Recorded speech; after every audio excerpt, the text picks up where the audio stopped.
Assalamualaikum warahmatullahi wabarakatuh. Innal hamdalillah nahmaduhu wa nasta'inuhu wa nastaghfiruh wa na'udzu billahi min syururi anfusina wa min sayyiati a'malina. Min yahdihillahu fa mudilla lahu wa min yudlil fala hadiya lahu. Asyhadu an la ilaha illallah wa asyhadu anna Muhammadan rasulullah. Allahumma shalli ala sayyidina Muhammad wa ala sayyidina Muhammad. Jamaah sholat Jumat yang dirahmatkan oleh Allah Subhanahu wa Ta'ala, pada hari yang mulia ini patut menuju kepada jamaah sekalian untuk memuji Allah Subhanahu wa Ta'ala dan bersolawat kepada Rasulullah SAW, serta senantiasa menjaga dan meningkatkan ketakwaan kepada Allah Subhanahu wa Ta'ala. Semoga dengan ketakwaan tersebut kita diberikan solusi pada masalah yang sedang dihadapi.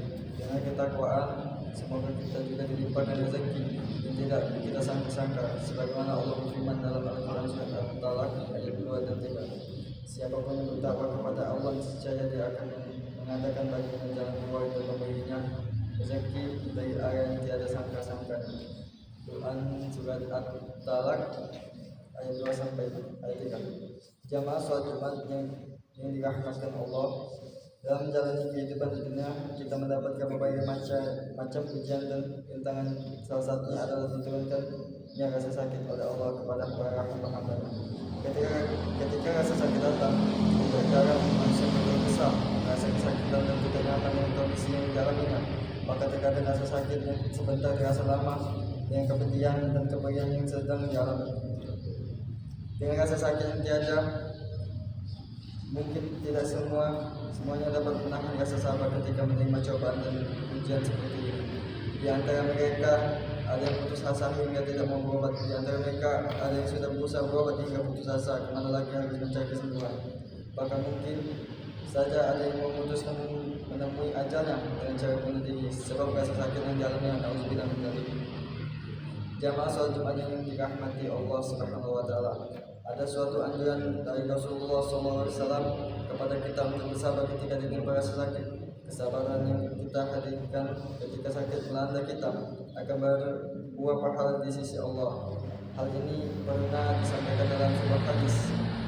Aisyah radhiyallahu anha, istri Nabi SAW, menyampaikan Rasulullah SAW bersabda, tidaklah suatu musibah yang menimpa seorang muslim bahkan duri yang melukainya sekalipun, melainkan Allah akan menghapus dosa-dosanya. Hadis riwayat Bukhari. Dari hadis ini kita mendapati bahwa musibah yang menimpa seorang muslim sesungguhnya adalah penghapus kesalahan dan dosa yang pernah ia buat. Musibah di sini maknanya umum, boleh jadi ia adalah kesedihan sebab kehilangan sesuatu maupun orang yang dicintai. Rasa sakit yang melanda baik secara lahir maupun batin, problematika kehidupan, rasa tidak aman dan kekhawatiran, bahkan ketakutan. Jamaah sholat Jumat yang dirahmati oleh Allah Subhanahu wa Ta'ala, mengenai kesabaran yang kita lakukan kala kita dalam rasa sakit, Allah berfirman dalam Al-Quran bahwa ada ganjaran dan pahala bagi orang-orang yang bersabar, di mana pahala tersebut tidak terbatas jumlahnya. Allah berfirman dalam surat Az-Zumar ayat 10, sesungguhnya orang-orang yang bersabar akan dipenuhi pahala mereka tanpa hitungan. Jamaah sholat Jumat yang dirahmati Allah Subhanahu wa Ta'ala, pahala dan ganjaran yang diraih oleh yang bersabar sebagaimana yang disebutkan pada ayat ke-10 surat Az-Zumar, yang dibandingkan dengan sabda Nabi Muhammad mengenai dihapusnya dosa-dosa orang yang bersabar ketika ditimpa penyakit. Beliau bersabda, tidaklah seorang muslim terkena suatu penyakit dan lainnya kecuali karena Allah menggugurkan kejelekan-kejelekannya sebagaimana sebuah pohon menggugurkan daunnya. Hadis riwayat Muslim. Masih berkaitan dengan kesabaran atas penyakit, terdapat hadis lainnya yang tertata dalam Sahih Muslim dari Atto bin Abi Rabbah yang mengatakan, Ibnu Abbas berkata kepadaku, maukah kamu perlihatkan seorang perempuan ahli surga? Aku menjawab, iya. Ia berkata, perempuan hitam ini telah datang kepada Nabi dan berkata, sesungguhnya aku mengidap penyakit ayan dan auratku sering tersingkap karenanya, maka berdoalah kepada Allah untuk kesembuhanku. Nabi bersabda, kalau kau mau bersabar bagimu surga, dan bila kau mau, aku mau mendoakanmu agar Allah menyembuhkanmu. Perempuan wanita berkata, aku mau bersabar saja. Ia berkata lagi, auratku sering terungkap, maka mohonlah kepada Allah agar auratku tak terungkap lagi. Maka Nabi mendoakan. Hadis riwayat Muslim. Pelajaran yang dapat diambil dari hadis ini bahwa kesabaran atas suatu penyakit yang menimpa dirinya akan menjadi wasilah untuk masuk surga. Selain itu, pada hadis tersebut juga terdapat penjelasan boleh jadi seseorang yang ditimpa penyakit itu sedang diangkat derajatnya oleh Allah Subhanahu wa taala. Jamaah salat Jumat yang dirahmatkan Allah sallallahu alaihi wasallam.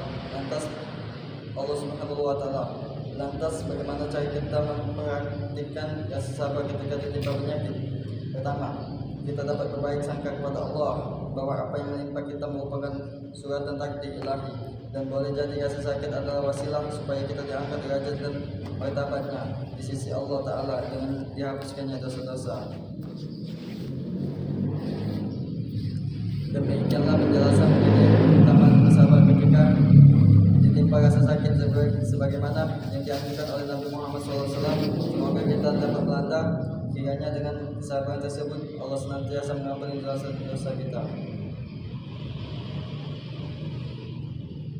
Allahumma shalli ala sayyidina Muhammad wa ala ali sayyidina Muhammad wa ala alihi wa sahbihi wa man tabi'ah hadahu amma ba'du. Ya Allah, wahai yang maha melihat, maha agung, lagi perkasa, Engkaulah yang maha mengetahui. Ampunilah segala dosa kami selama ini, ampunilah segelap apapun masa lalu kami, tutuplah seburuk apapun aib kami. Ampunilah kami ya Allah, bukakan lembaran-lembaran baru yang bersih yang menggantikan lembaran yang kalah. Ya Allah, ampuni dan selamatkan orang tua kami, darah dagingnya melengkap pada tubuh kami. Ya Allah, ampunilah jika selama ini kami telah menzaliminya. Jadikan sisa umur kami menjadi anak yang tahu balas budi. Ya Allah, ya Allah, lindungilah kami dari mati suruh lima, lindungilah kami dari siksa kuburmu. Ya Allah, ya Allah, satukanlah hati kami dalam ketaatan dan keistiqomahan dalam menjalankan kewajibanmu. Ya Allah, Rabbana ighfir lana ikhwanina alladziina sabaquna bil amin wa la tajal fi qulubina ghillan azina amanu rabbana innaka ghafurur rahim.